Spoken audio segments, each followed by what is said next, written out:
नमस्कार स्टूडेंट्स, आज अपनी एंडोक्राइनोलॉजी में लेक्चर नंबर 45 करने जा रहे हैं। आज अपना जो चैप्टर है उसका नाम है रिप्रोडक्टिव साइकिल। Reproductive cycle. अब देखिएगा, इसमें हम जो पहले टॉपिक चल रहा था अपना neuro endocrine control of testicular and ovarian cycle, तो हमने पहले टेस्टिकुलर साइकिल को देखा, उसका न्यूरो एंडोक्राइन कंट्रोल देखा। उसके बाद में हमने जो देखा वो था अपना ovarian cycle and their neuroendocrine control. तो आज अपने जो टॉपिक पढ़ने जा रहे हैं ये ओवेरियन साइकिल का ये एक हिस्सा कह सकते हैं। और ओवेरियन की बजाय यदि हम इसको यूँ कहें कि ये फीमेल रिप्रोडक्टिव ऑर्गन्स जो हैं उनसे एक संबंधित साइकिल या चक्र होता है, जिसको अपने बात करेंगे। तो सबसे पहले बात करने जा रहे हैं कि रिप्रोडक्टिव साइकिल है क्या। रिप्रोडक्टिव साइकिल है क्या, या इसका क्या फ़ायदा है या क्या उपयोग है। तो सबसे पहली बात तो रिप्रोडक्टिव साइकिल क्या है। स्तनधारी मादाओं में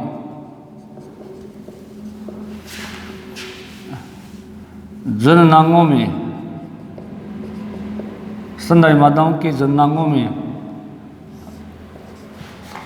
होने वाले चक्रीय परिवर्तन ही रिप्रोडक्टिव साइकिल कहलाते हैं। रिप्रोडक्टिव साइकिल कहलाती है।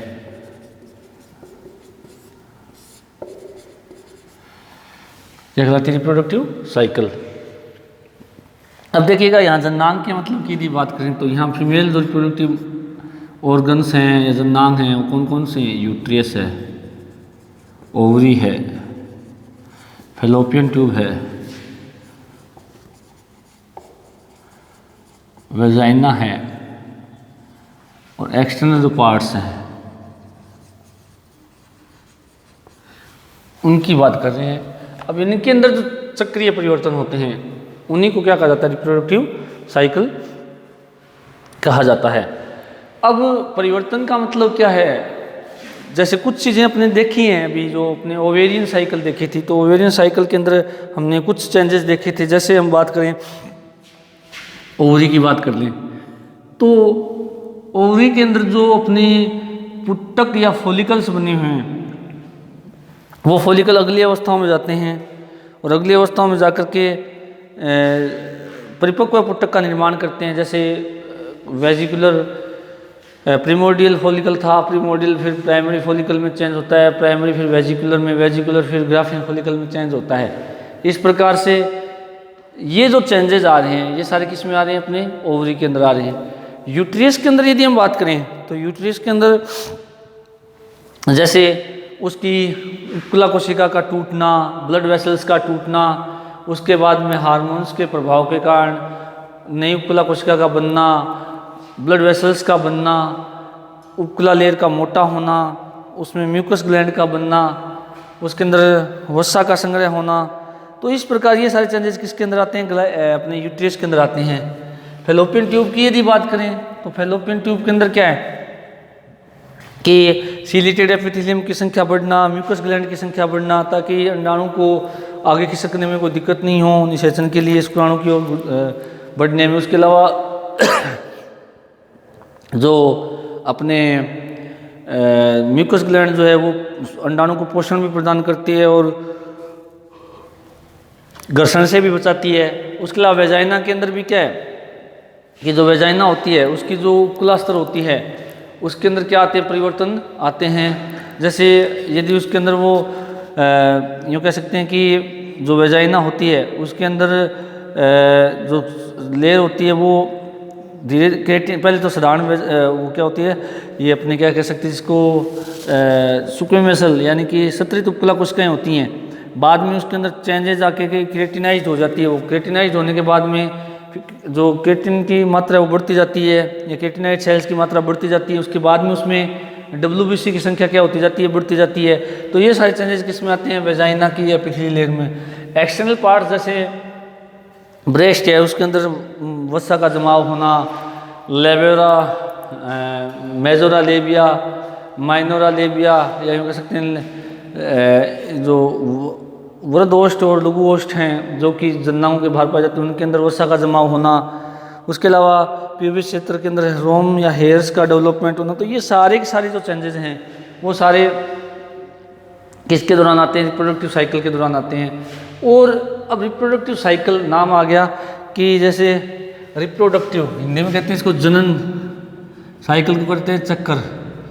अब इसका जनन का मतलब यहाँ जननांग हो गए कि जननांगों में परिवर्तन होंगे।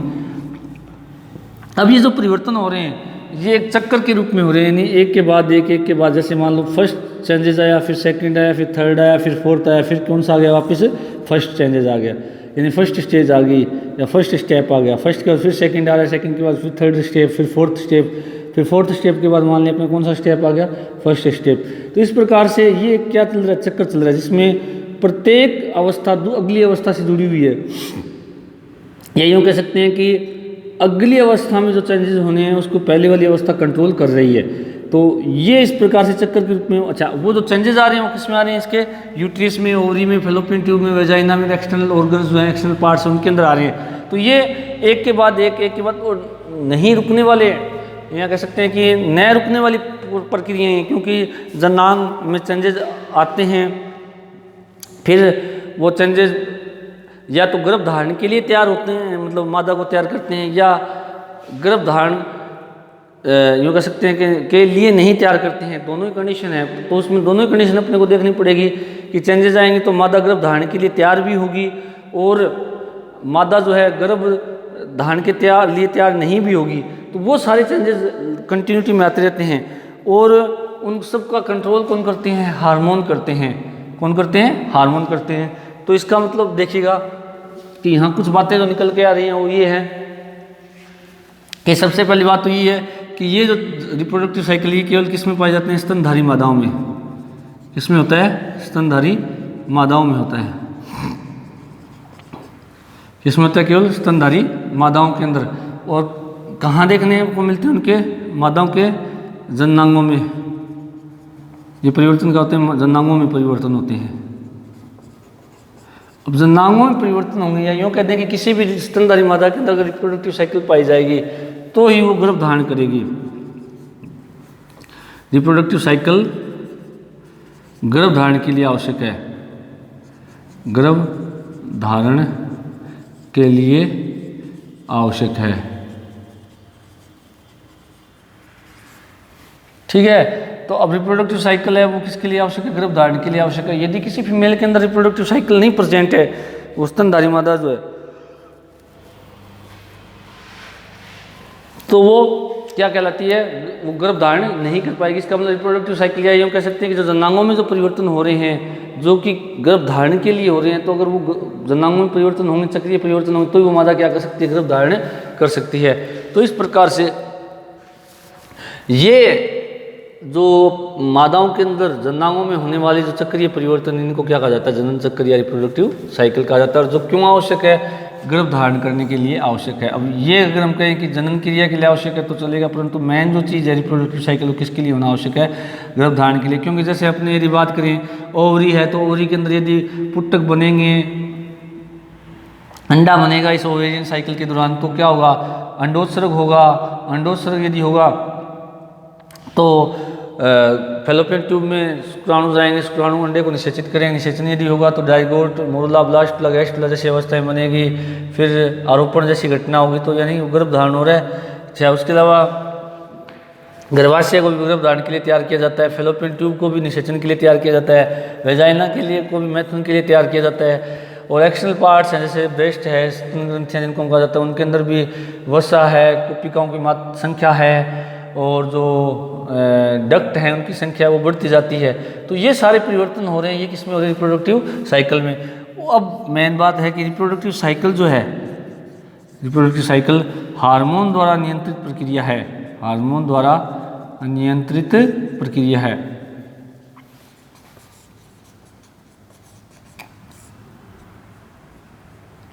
प्रक्रिया है।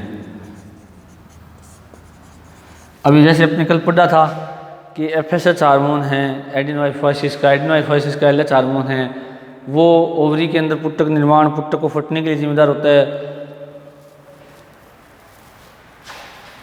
तो उसके अलावा ओवरी के द्वारा जो एस्ट्रोजन बनता है, कार्पस ल्यूटियम के द्वारा प्रोजेस्टेरोन बनता है, वो गर्भाशय को गर्भ धारण करने के लिए क्या करते हैं, तैयार करते हैं। तो इस प्रकार ये सारी जो प्रक्रियाएं हैं ये किसके द्वारा नियंत्रित होती है, हार्मोन के द्वारा। चाहे यहाँ हम FSH की बात करेंगे, या MLH की बात करेंगे, हम यहाँ एस्ट्रोजन की बात करेंगे, हम यहाँ प्रोजेस्टेरोन की बात करेंगे, तो वो सारे के सारे हार्मोन जो हैं वो रिप्रोडक्टिव साइकिल को क्या करते हैं, नियंत्रित करते हैं, या रिप्रोडक्टिव साइकिल हार्मोन द्वारा नियंत्रित क्या एक प्रक्रिया है। तो मेरे हिसाब से रिप्रोडक्टिव साइकिल समझ में आ गई होगी क्या चीज़ है। तो मैं फिर आपको एक बार समझा देता हूँ कि रिप्रोडक्टिव साइकिल का मतलब क्या है, कि स्तनधारी मादाओं में, केवल ये शब्द याद रखना है कि स्तनधारी मादाओं के जननांगों में होने वाले चक्रीय परिवर्तन ही क्या कहलाते हैं, रिप्रोडक्टिव साइकिल कहलाते हैं। और जननांगों का मतलब यहाँ मेनली तो ओवरी और यूट्रस है, परंतु साथ में fallopian tube, vagina, external organs, उन सब के अंदर चेंजेस होंगे। और साथ में जो ये रिप्रोडक्टिव साइकिल है ये किसी भी मादा को गर्भ धारण करने के लिए इसका होना आवश्यक है। और ये सारी की सारी जो प्रक्रिया किसके द्वारा नियंत्रित होती है, हार्मोन के द्वारा नियंत्रित होती है। अब देखिएगा जो रिप्रोडक्टिव साइकिल है इसको हम दो भागों में बांटते हैं।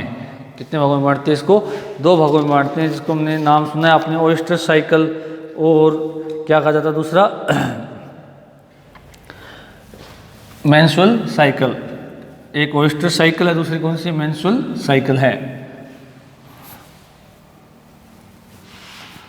दो पार्ट है।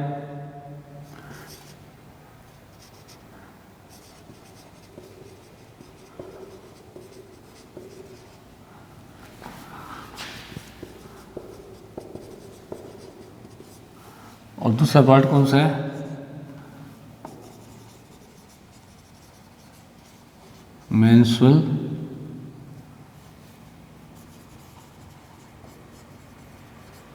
साइकिल, जिसको हिंदी में कहा जाता है रज चक्कर। क्या कहा जाता है इसको हिंदी में, रज चक्कर। अब देखिए कि इन दोनों की यदि हम बात करें कि इन दोनों में यहाँ थोड़ा सा डिफरेंस अपने देख लेते हैं साथ में। तो रिप्रोडक्टिव साइकिल तो आपको समझ में आ गई होगी कि स्तनधारी मादाओं के अंदर ये पाई जाती है। अब स्तनधारी मादा के अंदर देखिएगा कि चाहे वो अपने बात करें कुत्ता, बिल्ली, बंदर, मनुष्य, चिंपैंजी, गोरिल्ला, सब इसके अंदर आते हैं। क्योंकि इसके अंदर अपने बात की थी कि जो स्तनधारी होते हैं वो तीन तरह के होते हैं, प्रोटोथीरिया, मेटाथीरिया और यूथीरिया। तीन तरह के होते हैं, प्रोटोथीरिया, मेटाथीरिया और यूथीरियन जंतु। तो तीनों तरह के जो जंतु हैं उन तीनों ही मादाओं के अंदर ये पाए जाते हैं। अब बात करते हैं अपने सबसे पहले ओएस्ट्रस साइकिल की। तो ओएस्ट्रस साइकिल की बात करें तो ये नॉन प्राइमेट फीमेल के अंदर पाई जाती है। नॉन प्राइमेट फीमेल्स में पाई जाती है। अब नॉन प्राइमेट फीमेल का मतलब क्या होता है, मैं आपको बताता हूँ कि हमने बात की थी जो मेमेलियंस हैं उनकी क्लासिफिकेशन की। तो मेमेलियन के क्लासिफिकेशन की यदि हम बात करें तो जो यूथीरियन एनिमल्स होते हैं, कौन से यूथीरियन एनिमल्स होते हैं, उनके अंदर एक ऑर्डर है प्राइमेट्स। प्राइमेट्स के अंदर रखा जाता है केवल मनुष्य, चिंपैंजी, गोरिल्ला और बंदर। इनको इस चारों तरह के जो जंतु हैं उनको प्राइमेटा में रखा जाता है ऑर्डर में। तो प्राइमेट्स को छोड़ करके और जितनी भी नॉन प्राइमेट फीमेल यानी प्राइमेट ऑर्डर को छोड़ करके और जितने भी फीमेल्स हैं उन सब के अंदर कौन सा चक्कर पाया जाता है, मध्य चक्कर पाया जाता है। और ये किस में पाया जाता है, केवल प्राइमेट फीमेल्स में पाया जाता है, फीमेल्स में पाया जाता है। अब देखिएगा प्राइमेट फीमेल का मतलब, एग्जाम्पल मनुष्य, बंदर, चिंपैंजी व गोरिल्ला, ये सारी किसमें आते हैं, प्राइमेट फीमेल्स में आते हैं। और ये अपने कुत्ता, एग्जाम्पल में जो है कुत्ता, बिल्ली, चूहा, गाय, भैंस, सब किसमें आती हैं, नॉन प्राइमेट के अंदर आती है। दूसरा इसमें ये जंतु या इन मादाओं में योनि मार्ग से रक्त का स्त्राव नहीं होता है, हालांकि इनके अंदर क्या होता है कि योनि मार्ग से श्लेष्मा का स्त्राव होता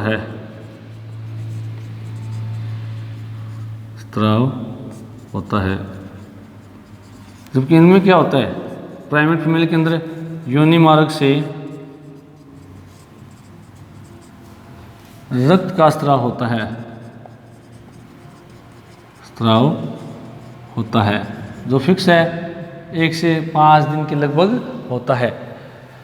अगला अगर पॉइंट देखें, ये मादाएं ऋतु प्रजनक होती हैं, सीजनल ब्रीडर्स होती हैं, अर्थात एक निश्चित ऋतु में जनन करती है, निश्चित ऋतु में ही जनन करती है,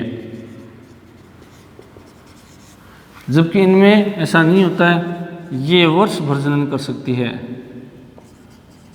वर्ष भर जनन कर सकती है। वर्ष भर मतलब इनका कोई फिक्स नहीं है, जब भी जिस महीने में है जनन कर सकती हैं। इनमें हीट पीरियड पाया जाता है, अर्थात इस दौरान इनमें अंडोत्सर्ग होता है, ओवुलेशन अंडोत्सर्ग होता है, तथा इसी दौरान मादा नर के साथ मैथुन करती है, मैथुन की अनुमति देती है,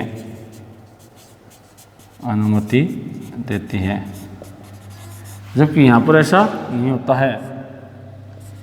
इनमें हीट पीरियड नहीं पाया जाता है,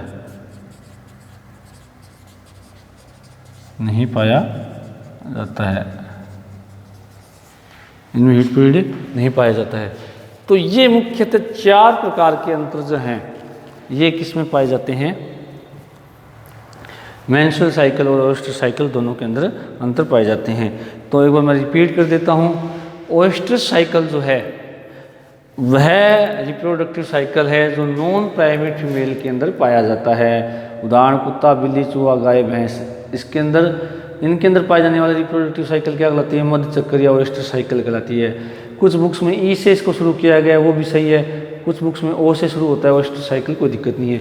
जबकि मेंस्ट्रुअल साइकिल किस में पाया जाता है, केवल प्राइमेट फीमेल में पाया जाता है, जैसे मनुष्य, बंदर, चिंपैंजी और गोरिल्ला के अंदर। प्राइमेट का मतलब यहाँ पर मैं फिर बता रहा हूँ, प्राइमेट स्तनधारी के अंदर जो यूथेरियंस एनिमल हैं उनके अंदर एक ऑर्डर है, गण है, तो उस गण की मादा, प्राइमेट गण की जो मादाओं के अंदर पाए जाने वाला जनन चक्र है उसको क्या कहा जाता है, उस रिप्रोडक्टिव साइकिल को क्या कहा जाता है, मेंस्ट्रुअल साइकिल कहा जाता है।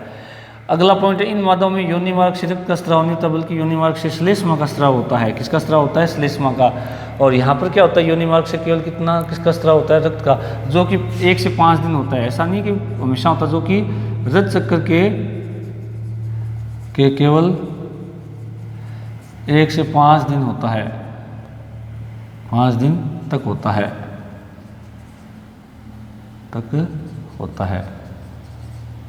ठीक है। अच्छा, अब देखिएगा, इससे श्लेष्मा का स्राव होता है और ये नहीं कह सकते रक्त का स्राव नहीं होता, जबकि वहाँ योनि मार्ग से किसका स्राव होता है, रक्त का स्राव होता है। अब आप सोचो कि रक्त आया कहाँ से। रक्त जो है वो गर्भाशय की जब उपकला कोशिकाएं टूटती हैं तो उपकला कोशिकाओं के टूटने से जो ब्लड वेसल्स हैं वो भी टूट जाती है। वो ब्लड वेसल्स और जो उपकला कोशिकाएं उनका मलबा जो है वो योनि मार्ग से 1 से 5 दिन तक बाहर निकलता है चक्र के दौरान। और इसका रीज़न क्या है? एस्ट्रोजन और प्रोजेस्टेरोन हार्मोन की सांद्रता का क्या हो जाना, कम हो जाना। उसके बाद ये मादाएं ऋतु प्रजनक होती हैं। ऋतु प्रजनक का मतलब ये होता है कि एक निश्चित ऋतु में क्या करती है, जनन करती हैं ये, और बल्कि ये क्या है, वर्ष भर जनन कर सकती हैं। इनके अंदर कोई ऋतु की कोई कंडीशन लागू नहीं होती है। ऋतु प्रजनक होने का कारण ये हो सकता है इनमें, या वैज्ञानिकों ने ये माना है कि एक निश्चित ऋतु में इनके जो जननांग वो परिपक्व होते हैं, और उसी परिपक्व होने का मतलब उसी ऋतु के अंदर ही वो अंड जनन और शुक्र जनन कर सकते हैं। फिर अगला इसमें यह है कि इनमें हीट पीरियड पाया जाता है। क्या पाया जाता है? इनमें हीट पीरियड पाया जाता है।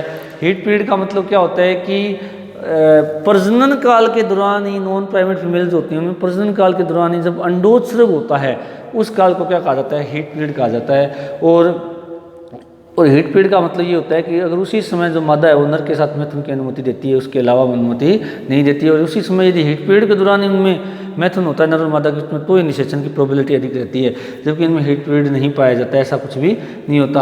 हालांकि नॉन प्राइमेट फीमेल के अंदर एक बात होता है, तो प्रेरित अंडोत्सर्ग भी पाया जाता है, इंड्यूस्ड ओवुलेशन भी पाया जाता है। प्रेरित अंडोत्सर्ग जैसे अपनी बात करें खरगोश के अंदर, इसका अच्छा उदाहरण है कि खरगोश के अंदर जब नर और मादा के अंदर मैथुन की क्रिया होती है तभी उनके अंदर क्या है, अंडोत्सर्ग की घटना संपन्न होती है, अन्यथा उनमें अंडोत्सर्ग नहीं होता है। तो ये चीज़ जो है ओएस्टर साइकिल और मेंस्ट्रुअल साइकिल में अंतर या डिफरेंस करती है।